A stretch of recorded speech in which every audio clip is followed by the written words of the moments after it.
Hola, soc la doctora Carla Caballero i avui us parlaré del derrame ocular, com la gent el coneix, o bé l'hiposfagma. Consisteix en una hemorràgia o com un hematoma que es produeix a la part blanca de l'ull.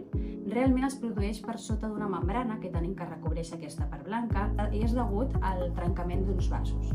Aquesta hemorràgia sol ser benigna i normalment es absorbeix entre uns dies o unes setmanes. Pot anar canviant de color i pot anar canviant de forma. Normalment no fa mal i no afecta la visió.